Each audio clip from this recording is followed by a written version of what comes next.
The horn on the bus goes beep, beep, beep, beep, beep, beep, beep, beep, beep.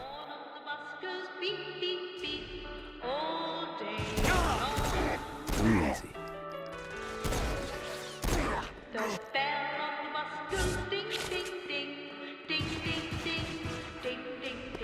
What, if they wanted to torture you, why'd they use the short version of the song? This short version? Oh, yeah. The wipers on the bus go swish, swish, swish. The hobo on the bus goes heh, heh, heh. My mom had like 8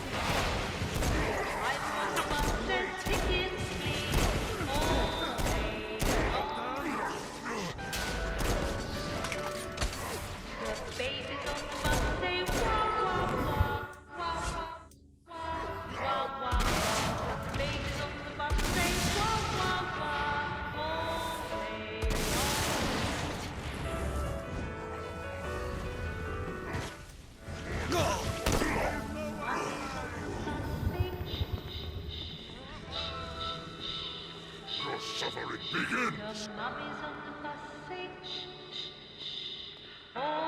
Submit to the Demon Lord!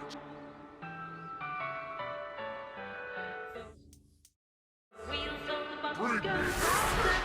Oh, I feel much better, thanks. We must end this infernal music! Come, let us return to my castle, so we may plot our next steps in proper surrounds. Johnny led Vlad back to his castle, which since his incarceration became a haven for frat parties and squatters. But the systematic impaling of trespassers would have to wait. Vlad was a man of his word, and was eager to provide intel that could aid in hobbling Satan's armies.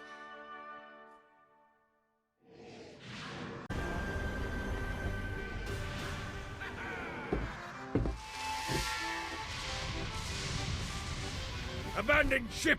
We've been boarded!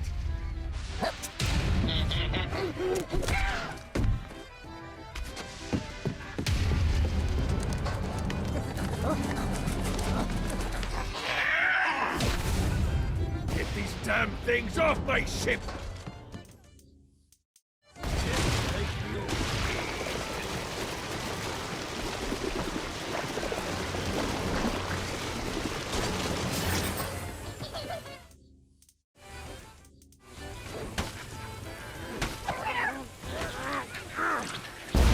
Winning isn't important.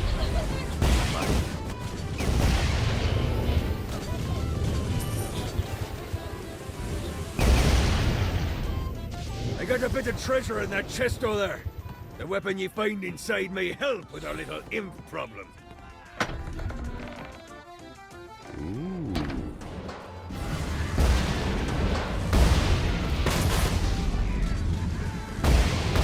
Mighty little bastard.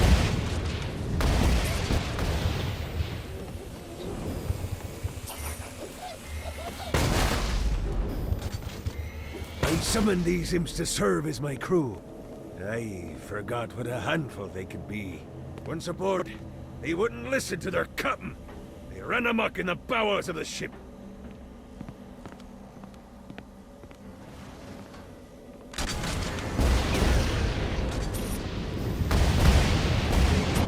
One more for the collection.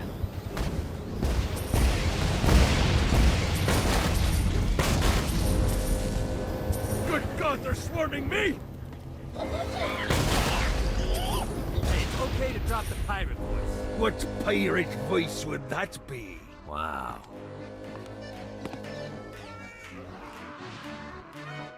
Zinyak's destruction of Earth had a profound impact on the afterlife. To heaven, it was a logistical nightmare. St. Peter's meticulous nature drove purgatory wait times to unbearable levels.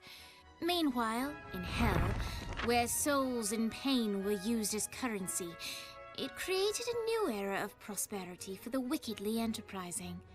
This economic boon resulted in the coffers of hell to be overflowing, which in turn piqued the interest of the most notorious man that sailed the seven seas. Long had Blackbeard been a thorn in Satan's side, robbing tax collectors on a semi-regular basis. But the promise of an immeasurable fortune drove him to be even bolder. An arrangement was reached. Blackbeard would provide information on strategic targets in exchange for a share of the profit. Johnny, who was interested in murder, not money, happily agreed.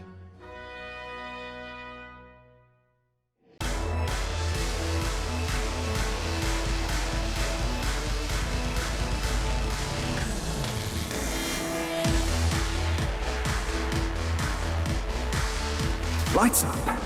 William Shakespeare, humanity's greatest playwright, and hell's most diabolical purveyor of entertainment, looks on as a brave mortal on an Orphean quest enters. The bard's interest is piqued, and he looks to test his visitor's mettle.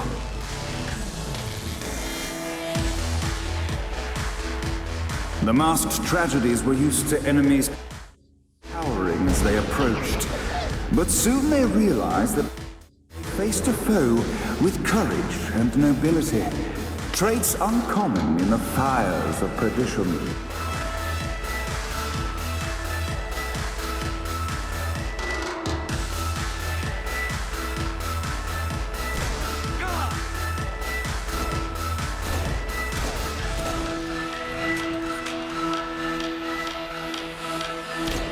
The inciting incident resolved. The time had come for rising action.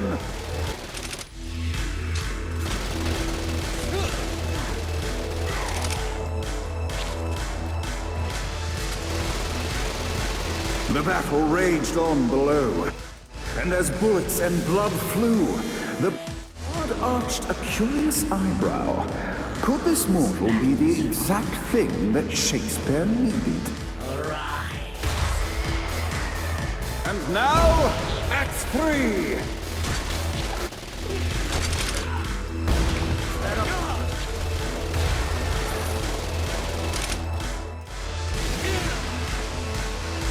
The conflict resolved.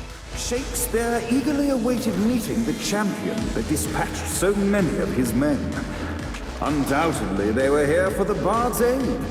And while happy endings were not a thing found in hell, Shakespeare always had a soft spot for comedies. In the land of the living, William Shakespeare is regarded as one of the most prolific playwrights of all time. However, to the denizens of hell, the bard is seen in a far different light. After selling his soul for fame and adoration, Shakespeare served in hell as Satan's spy master general. In doing his duty, Shakespeare would punish the souls he was investigating by forcing them to perform in grotesque passion plays for Satan's amusement. But in a Twelfth Night-esque twist, Shakespeare found himself living a double life. While he projected an image of cruelty, his heart was as soft as Jezebel's. In secret, he would tutor her on the classics and act out the works of his mortal days. When Satan found out, he cast Shakespeare out of the palace, believing that the poet would be tormented by the populace of hell, far out of Jezebel's sight. But Satan had not counted on the bard's cunning. Embracing his persona of master torturer, Shakespeare and his followers, the tragedies, took root in the entertainment district, biding their time for revenge.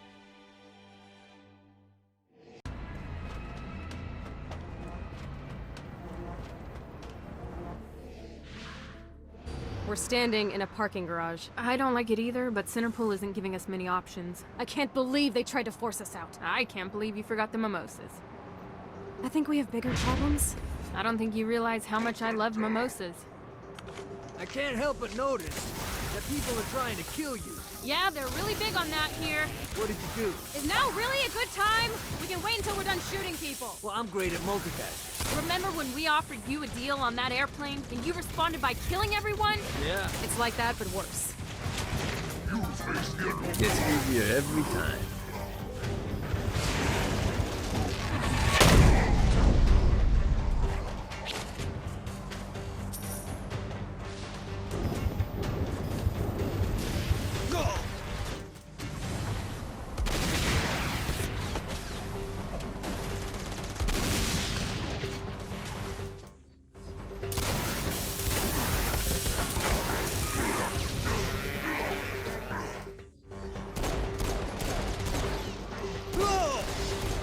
Viola.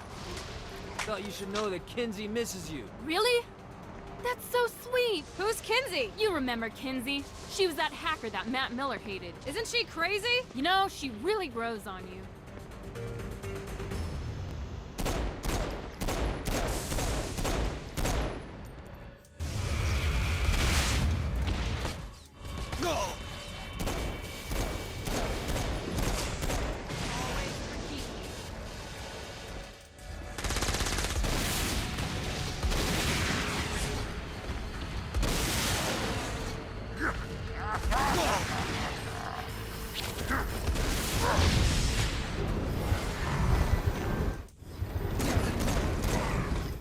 Never should have up high. Let's get you two back to Dane. Hooray. After being reunited in Hell, Kiki and Viola wasted no time in doing what they do best: facilitate the running of businesses. However, the De Winter sisters' success did not sit well with other would-be power players in Hell. The sisters' operations all came under attack at once, forcing them on the run. Soon, the twins found themselves on the receiving end of an offer they couldn't refuse. After all, it was better to own 1/5 of something than to be dead.